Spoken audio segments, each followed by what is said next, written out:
Bueno, existe una frase del escritor André Malraux que dice así: la muerte solo tiene importancia en la medida en que nos hace reflexionar sobre el valor de la vida. Buf, es una cita potentísima para empezar, la verdad. Lo es, lo es. Y te digo que es casi imposible sacarse esa idea de la cabeza al sumergirnos en la disección de hoy. Nuestro objetivo en este análisis a fondo es leer entre líneas. Exacto, ir más allá de la superficie. Eso es. Queremos analizar una entrada de blog sumamente intensa, que se publicó el 30 de marzo de 2026 en el portal Cancerberus. El artículo se titula El caso de Noelia Castillo, una perspectiva psicológica. Un título que ya te adelanta que no va a ser una lectura ligera, desde luego. Para nada. A través de este texto, el autor utiliza un caso real, muy trágico además, para obligarnos a mirar cómo funcionan, o bueno, más bien, cómo fracasan los engranajes estructurales de toda nuestra sociedad. Y para entender el ángulo desde el que el autor disecciona este caso, hay que tener muy claro su punto de partida, porque no es un texto escrito desde, digamos, una moral conservadora o un dogma religioso. Claro, eso es clave dejarlo claro desde el principio. Totalmente. El autor establece desde el primerísimo párrafo que es un firme defensor de la eutanasia y del suicidio asistido. Su argumento central es de pura lógica civil, o sea, si consideramos que una persona es soberana de su propia vida. Esa soberanía debería extenderse a su muerte. Exacto, permitiéndole evitar un final violento o en absoluta soledad. Él despeja la mesa de cualquier debate religioso para centrarse puramente en los mecanismos éticos y médicos. Ya, vale, vamos a desgranar esto, porque esa aclaración inicial es vital. El propio artículo arranca desmitificando conceptos que, solemos confundir muchísimo. Sí, la terminología siempre es un terreno resbaladizo. Ya ves. Me llamó mucho la atención cómo explica la brecha entre la definición médica de la eutanasia y lo que asume la gente en la calle.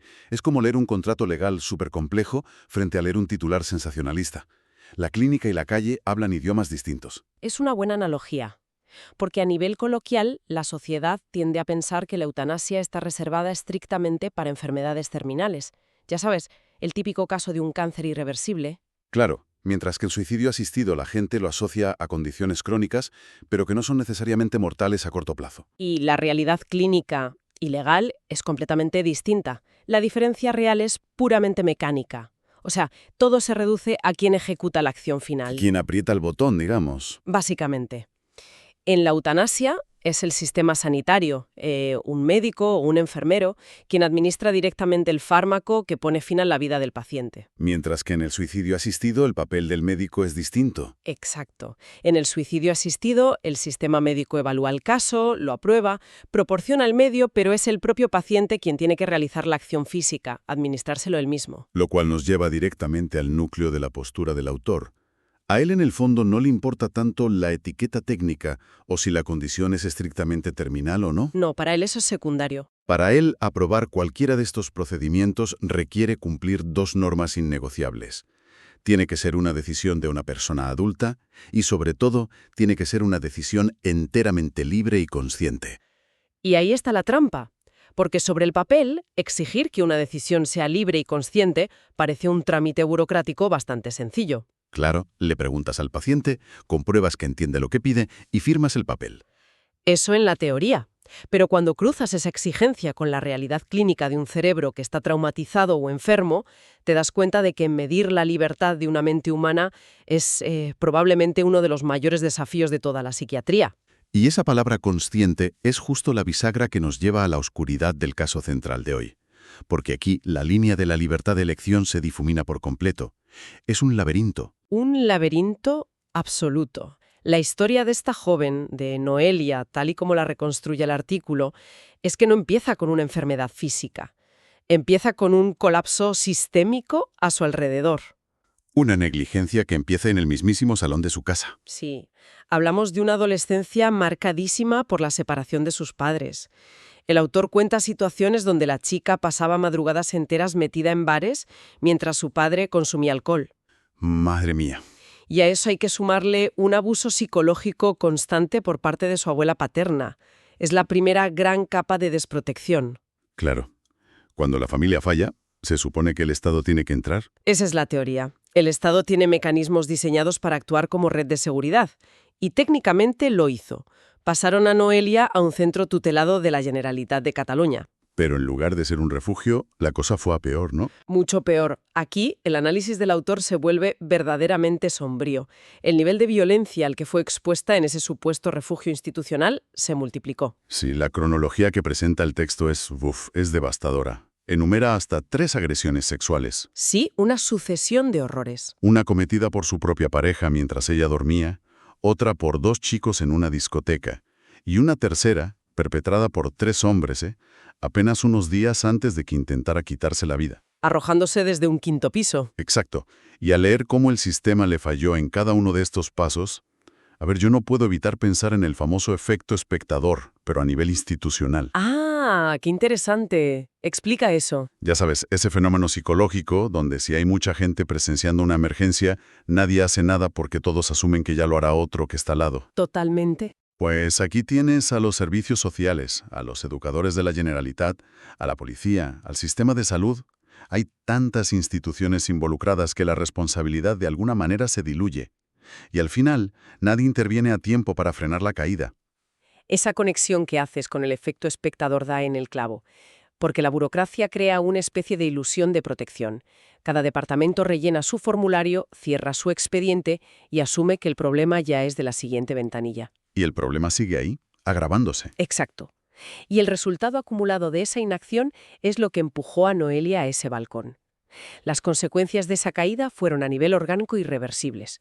Sufrió una paraplegia que la dejó en silla de ruedas, acompañada de un dolor neuropático agudo y constante. Y basándose en ese dolor físico extremo, es por lo que formalmente el sistema médico termina aprobando su solicitud de eutanasia, ¿verdad? Sí, esa fue la vía formal. Pero el autor del blog introduce un dilema tremendo aquí. Él rescata una frase literal del expediente donde se menciona que la joven sufría por una falta de horizonte vital. O sea, ausencia total de metas, de futuro. Una desconexión total con la vida. Y yo me pregunto, ¿es siquiera humanamente posible separar el dolor físico extremo de una médula espinal rota, del colapso emocional de no tener absolutamente ningún futuro? O sea, ¿dónde termina el daño en la columna y empieza el daño en el alma? Es que el autor argumenta precisamente que no se puede. Intentar separar el daño orgánico del psicológico en un caso tan extremo es pura ficción administrativa. Y esto nos mete de lleno en el campo de batalla médico del artículo. Porque la salud mental de Noelia era, digamos, muy compleja. Exacto. Sobre esa justificación física orbitaban diagnósticos psiquiátricos muy severos. Noelia tenía diagnosticado un trastorno obsesivo-compulsivo, el famoso TOC, y algo aún más determinante para este debate: el trastorno límite de la personalidad, el TLP. Y aquí es donde el autor del blog, que recordemos es psicólogo, entra a analizar el informe psiquiátrico oficial que se filtró a los medios. Y bueno, básicamente lo hace pedazos. Lo fascinante aquí es cómo desmonta el lenguaje de ese informe. El texto oficial decía que la joven presentaba, cito, síntomas depresivos crónicos, pero descartaba un trastorno depresivo mayor. Y también decía algo muy particular sobre el telepeno. Sí, definía el trastorno límite de la personalidad no como una enfermedad, sino como la manera de ser de una persona. ¡Ostras! Y claro, el autor ante esto no se muerde la lengua. A ver, en psiquiatría, un síntoma es algo aislado, como tener tos. Vale, entiendo. Pero un trastorno mayor es la enfermedad subyacente, la que causa esos síntomas, como una neumonía. Lo que el informe oficial estaba haciendo era decir que la paciente tenía muchísima tos, pero se negaba redondamente a diagnosticarle la neumonía. ¡Qué barbaridad! O sea, ¿insinúa que evitaron el diagnóstico a propósito? Exacto. El autor sugiere que redactaron el informe de esa manera para evitar poner sobre la mesa un trastorno depresivo grave que, a nivel legal, habría limitado o invalidado su capacidad para decidir sobre la eutanasia. Aquí es donde se pone realmente interesante. Y a la vez bastante aterrador, la verdad. Porque intentar evaluar la libre elección de una mente con un trastorno límite de la personalidad severo, sumado a un dolor crónico brutal, es como intentar calibrar una brújula de altísima precisión, pero en medio de una tormenta magnética. Es una analogía perfecta, porque reducir el TLP a una simple manera de ser ignora que esta patología genera distorsiones cognitivas masivas. No es simplemente tener cambios de humor fuertes, ¿verdad? Que va mucho más allá. Implica un pensamiento extremo, blanco o negro total, una desregulación emocional donde el sufrimiento psíquico se vive como un dolor físico insoportable. Entonces, ¿fue su decisión realmente libre? ¿O fue el síntoma de una distorsión producida por su trastorno mental? Es la pregunta del millón. Ante un diagnóstico tan turbio, la ciencia se queda corta. Porque claro, si admitimos que el libre albedrío está comprometido, ¿qué soluciones propone el autor frente a este callejón sin salida ético? Pues el artículo desglosa 3 vías posibles ante este dilema. La primera sería dejarlo todo en manos de los profesionales, de los psicólogos, que ellos evalúen si hay lucidez o no. Pero el autor es psicólogo. ¿Qué opina él de su propio gremio para esta tarea? Pues sorprendentemente desconfía de su propia profesión para algo tan definitivo. Afirma que los psicólogos no son telépatas. No hay una máquina que mida el porcentaje exacto de libertad de un amante. Lógico. ¿Vale? ¿Y la segunda vía? La segunda es la que defienden muchos activistas, que es primar siempre la decisión individual del paciente por encima de todo. Pero claro, eso no resuelve en absoluto el problema de la distorsión cognitiva que mencionábamos antes con el TLP. Exactamente. Darle la razón a alguien cuya mente le está engañando no es liberador, es abandonarlo a su enfermedad. Así que el autor apuesta por una tercera vía, que es su preferida. ¿Y en qué consiste? En establecer lo que él llama un periodo de cadencia. Un tiempo de espera de 1 a 2 años para estos casos específicos, pero con tratamiento psiquiátrico y psicológico obligatorio e intensivo durante ese tiempo. Es interesante porque el texto hace una conexión histórica con esto, ¿verdad?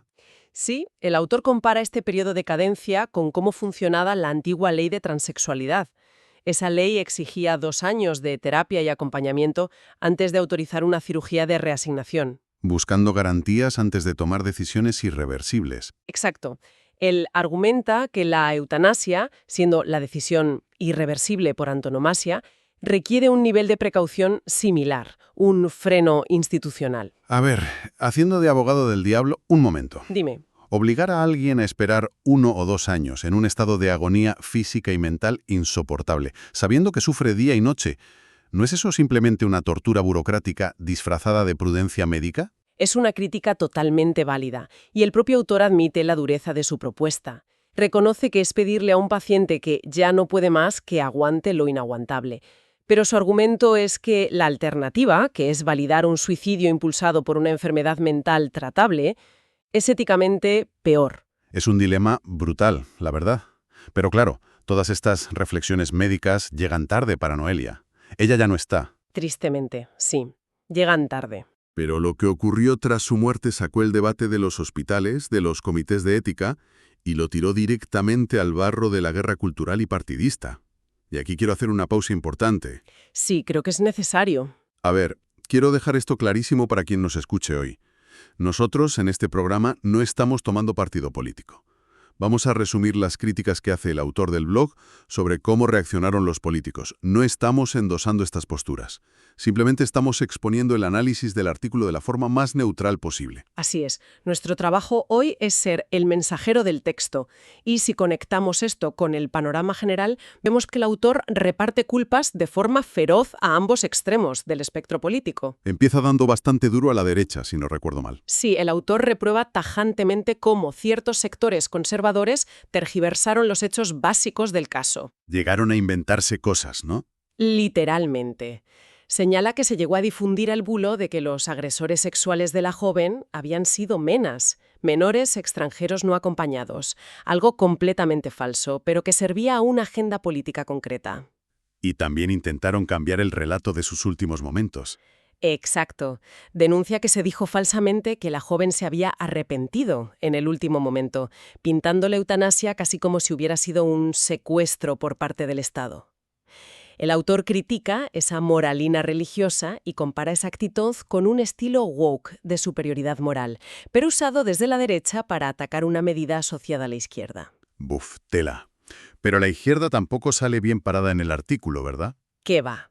De hecho, el autor confiesa sentir verdadera repugnancia por cómo el sistema progresista resolvió el caso de forma tan rápida y, en sus palabras, cínica. ¿Cínica en qué sentido? Señala la hipocresía de un sistema que presume de ser un estado del bienestar fuerte, un papa-estado protector, pero que en la práctica fracasó en absolutamente todos los niveles con Noelia.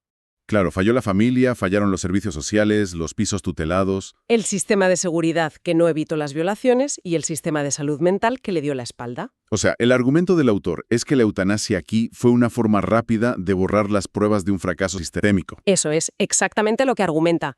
Según el autor, el Estado no debería fingir que soluciona problemas para justificar el cobro de impuestos, si en la realidad de la práctica diaria lo que hace es agravar la vulnerabilidad de los ciudadanos y al final ofrecerles la muerte como única salida. Entonces, ¿qué significa todo esto? Porque el autor concluye con un tono bastante pesimista. Dice algo así como que todos sabemos que esta autocrítica no ocurrirá con los políticos actuales. Es una conclusión amarga, ¿sí? Porque demuestra que Noelia no fue tratada como una paciente, sino como un arma arrojadiza. Y en el fondo, su caso es el espejo roto en el que ningún bando ideológico quiere mirarse, porque todos tienen una parte de culpa en ese reflejo. Qué duro. Y qué necesario es leer más allá del titular.